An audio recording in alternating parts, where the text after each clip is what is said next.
saltbush grow. I'm an Australian boy in the land of boredom and brigalow. I'm an Australian boy.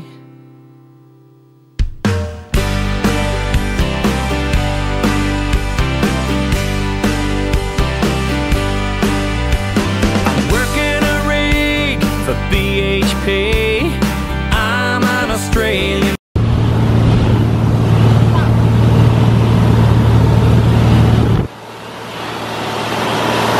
boy. I've got a girl back in Emerald waiting for me. I'm an Australian boy, stuck out here at the end of the line. I've got a few mates and I'm doing alright.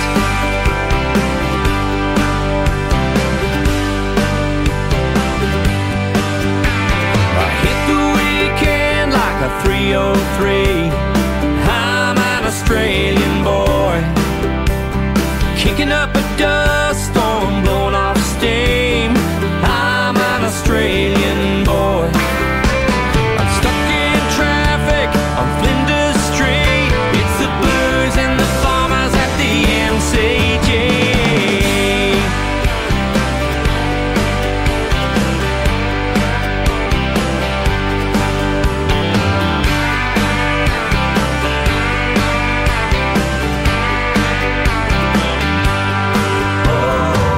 It's laying rubber on the road, turning up the heat.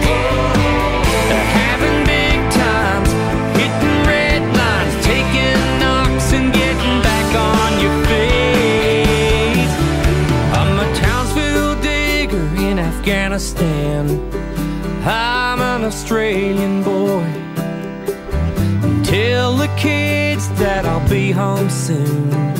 I'm an Australian boy.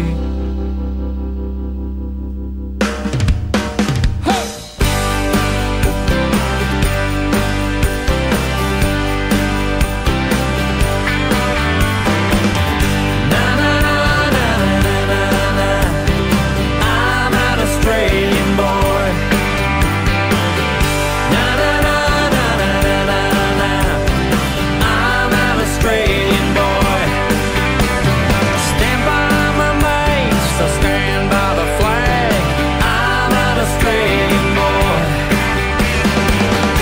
Na na na na na. I'm an Australian boy. I believe in the green and gold. I'm an Australian boy. Let's go into where the tour starts, where the video starts. Takže lidi, jdeme So just try to se stay podívat together for a minute. na Royal Flying Doctor Service. Okay. Chinese best and brightest would come. Once again, I can't say no. So this is actually paid by government, right? It's not really. No, a lot of it is Government lot of it is donations. Donations. Oh, Yeah, and the really? Royal Flying Doctor Service has the best reputation of any organization that I've ever heard of anywhere in the world. All right. I have never heard anybody say even the slightest bit negative about the Royal Flying Doctor Service. Okay. Nothing. Not even a little negative. And it's paid by donations. Wow. Tak, jdeme se podívat do letadla, jak vypadá letadlo Royal Flying Doctor Service. Rád tak rád bych žil a mám jen zbytek sil a času míň, než se mi zdálo před půl hodinou. Příteli, chvátej SOS, ať jsem i zítra, čím jsem dnes. Zbav mě tíhy mám, rány mene, co nejdřív. Příteli, chvátej, píšu vzkaz, dej mi, co ztrácím, dej mi čas. Vrať mi víru mou, lásku mou a ten nejvíc. Z vlastního spánku můžeš krást, jen času svého dej mi čas. Boj časem toužím tentokrát neprohrát. Můj čas to jsou jen chvilky takové. Můj čas se ocit v tísni časové. Tady vlastně můžete vidět porovnání vlastně evropských zemí, velikostně oproti Austrálii. Tak to je mazec. Jo, začíná mi ten gimbal, mě začíná vysírat taky, koukám. Ty bogo, my jsme takovýhle prcek oproti té Austrálii. Já koukám, že celá Evropa je docela mrňavá oproti Austrálii. Celá Evropa tam se vleze, jednou tam je a ještě tady vlastně jsou místa, že kam, ty bogo, tady ještě vlastně míst, kde by se to možná vyjde tak 1,5krát, možná 2krát dokonce by to i vyšlo. We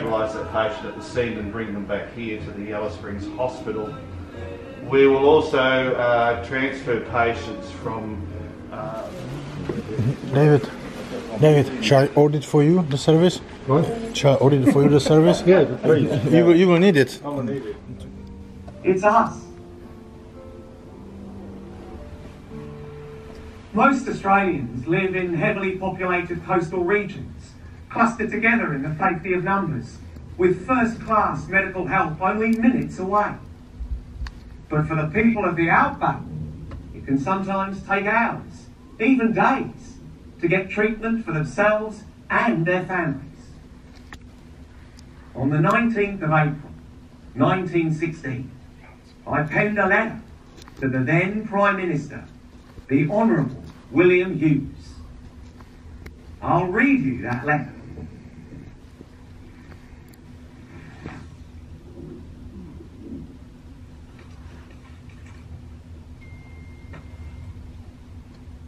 My dear Prime Minister, the brave pioneers living in these practically uninhabited parts are now entirely cut off from doctors and nurses. None but the men, women and children who live in the Never Never can appreciate the great benefit and boon an aerial medical service will bring to them. The people of the Never Never and the people who help keep the big commercial centres together and those who live in the big cities and towns of Australia must realise what these men out back have done and are doing. I remain yours sincerely, John Flynn. This letter is on display in the museum. The Flying Doctor service began as a dream of mine, as I had witnessed the daily struggle of pioneers living in remote areas where just 2 doctors provided the only medical care for an area of almost 2 million square kilometres.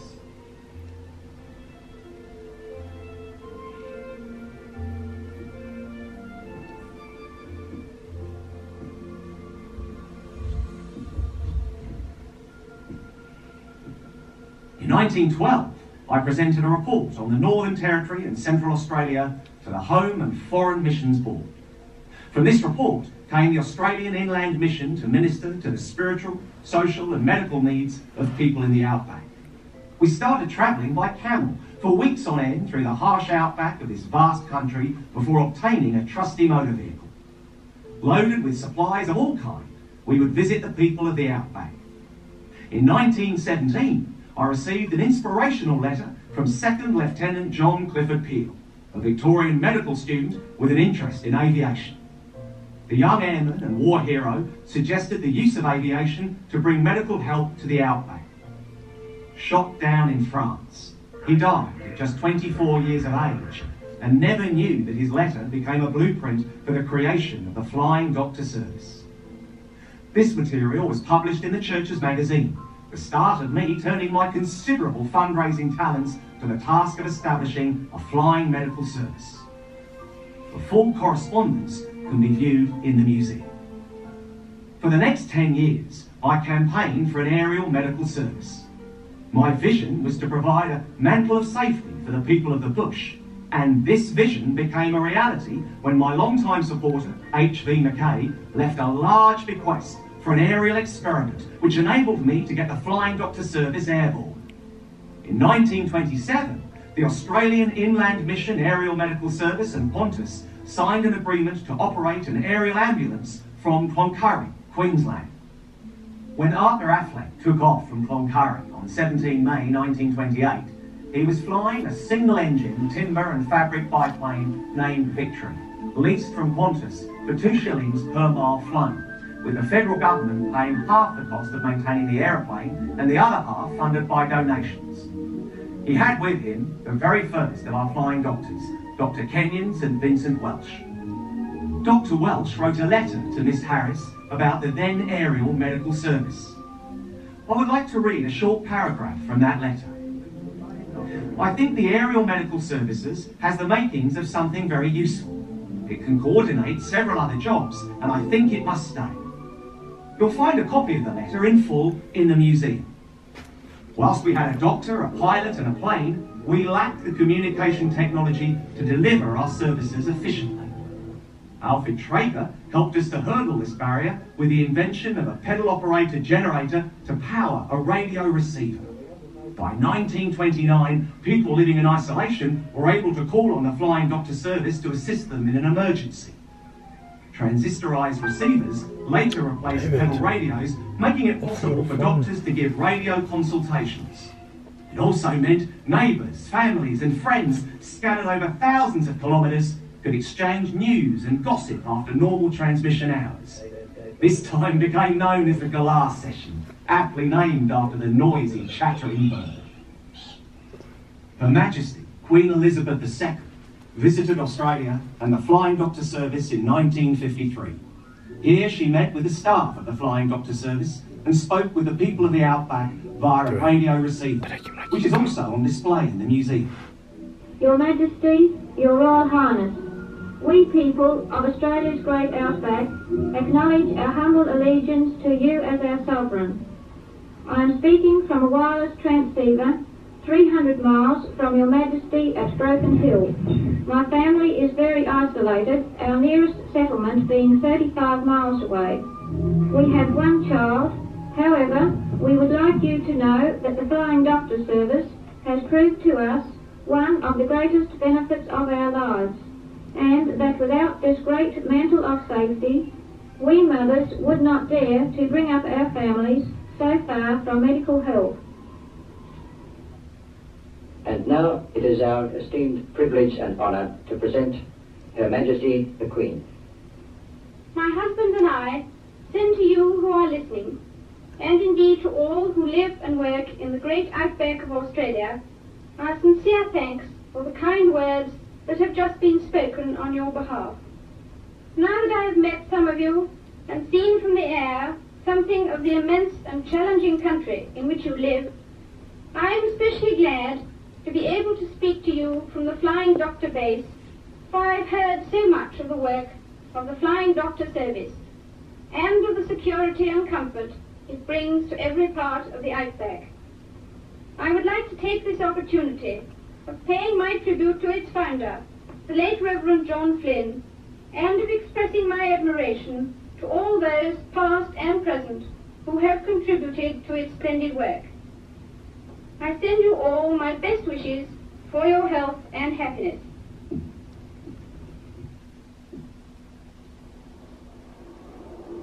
In 1942, the Australian Aerial Medical Service changed its name to the Flying Doctor Service of Australia.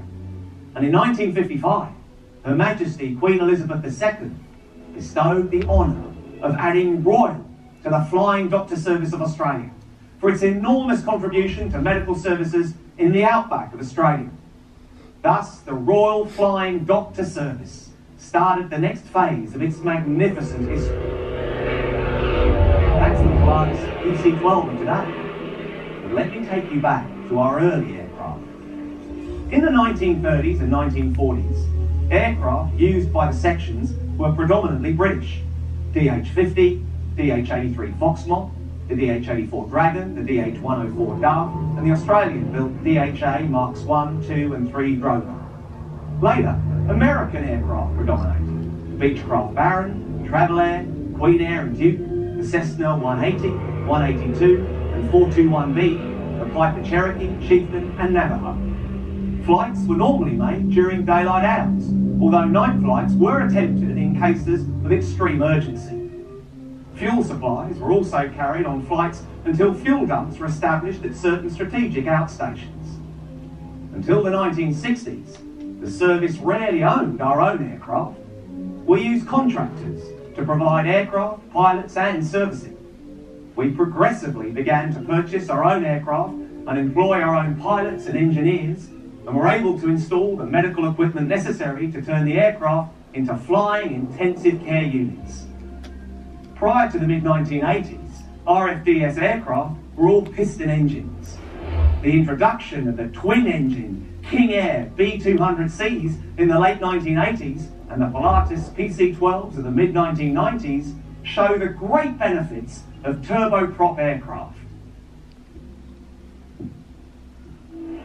The first aircraft, the de Havilland DH-50, could carry a pilot and 4 passengers at a cruising speed of 129 kilometers per hour for a range of 500 to 600 miles.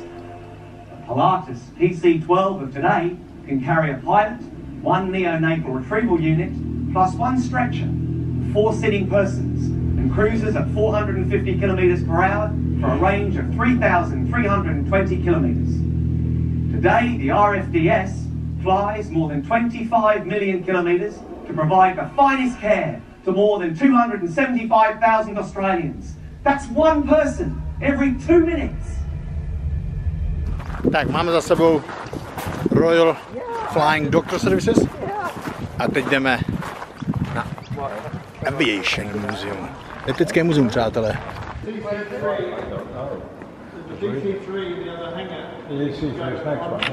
What's this one? Oh, Beechcraft.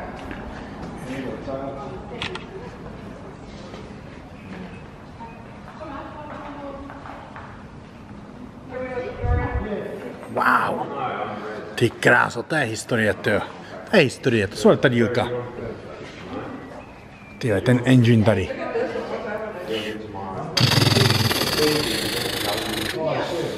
Kulička.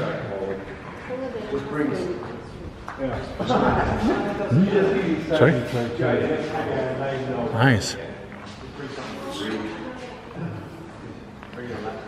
I think that was, is that the same airplane like the first Czech airlines have it? Could well be. Could Look be. at the incline, that's amazing. Tady máme koněra. What was its era? What was its name? Ty kráso, to křídlo. Why is it your favorite? Yeah, I just, it's like my airplane. It's iconic. Yeah. Wow, look at that size. The US rode around a bit.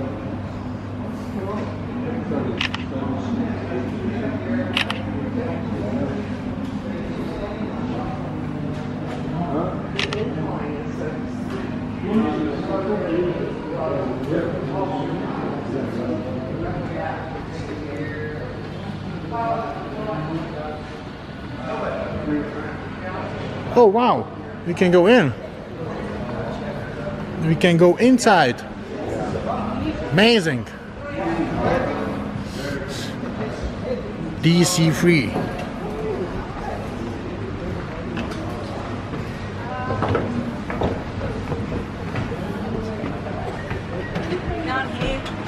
Ouch, I hit the head again. But heavy controls, it takes 2 arms to fly this thing.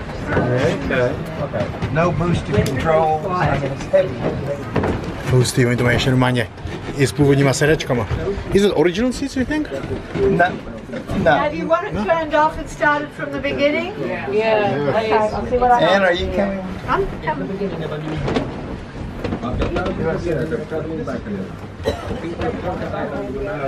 Yeah, I do. You're gonna get it.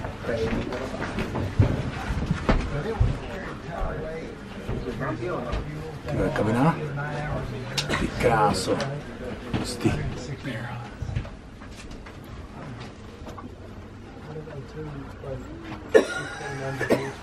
Yeah, 1470 track. What I at the right. Actually, had a variety of engines here. They kept on using Quite hot here. the first. Crew only.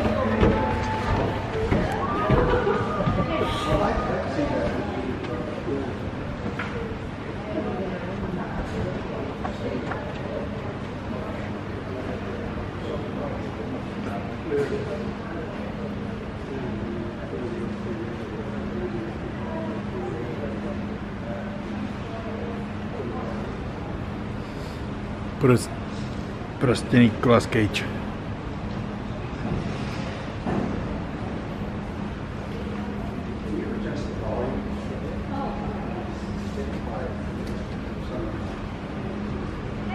To jsou ale hodně dobrý prstíčky tohle.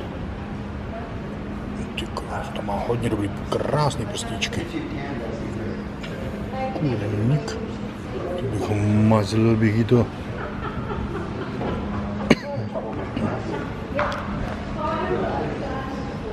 No, ono je to prostě, to je Japončička klasický, takže Japončičky mají všechny hezky prstíky skoro. Percival Proctor.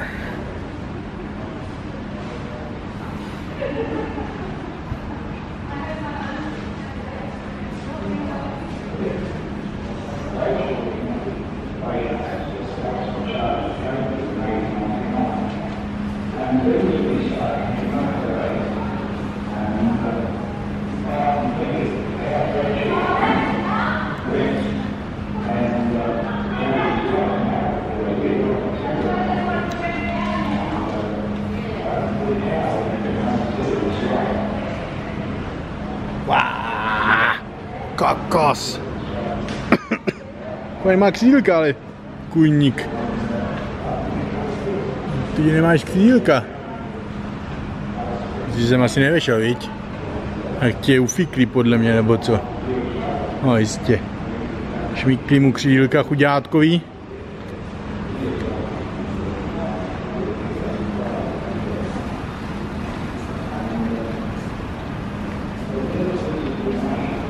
Ale.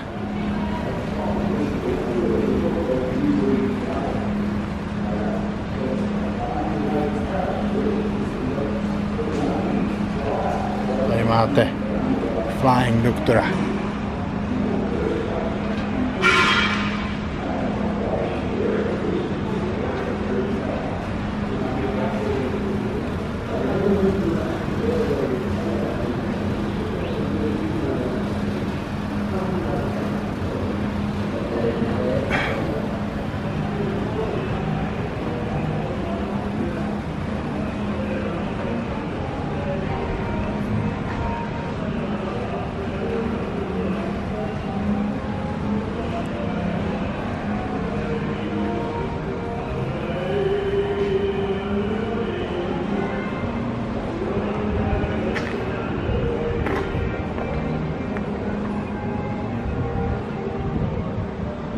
Prostě DC3 je prostě neskutečná.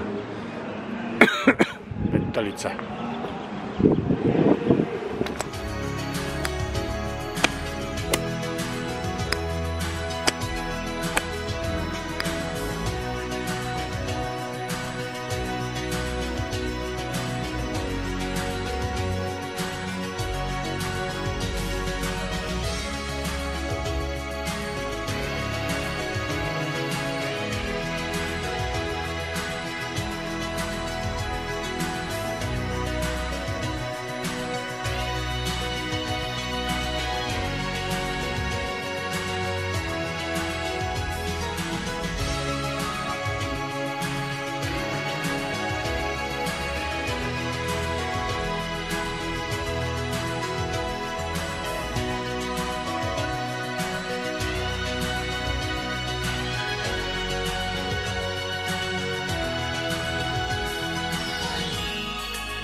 So I think we want to be there in time to the show area. Přátelé, českou vlaječku jsem dostal. A England's morning.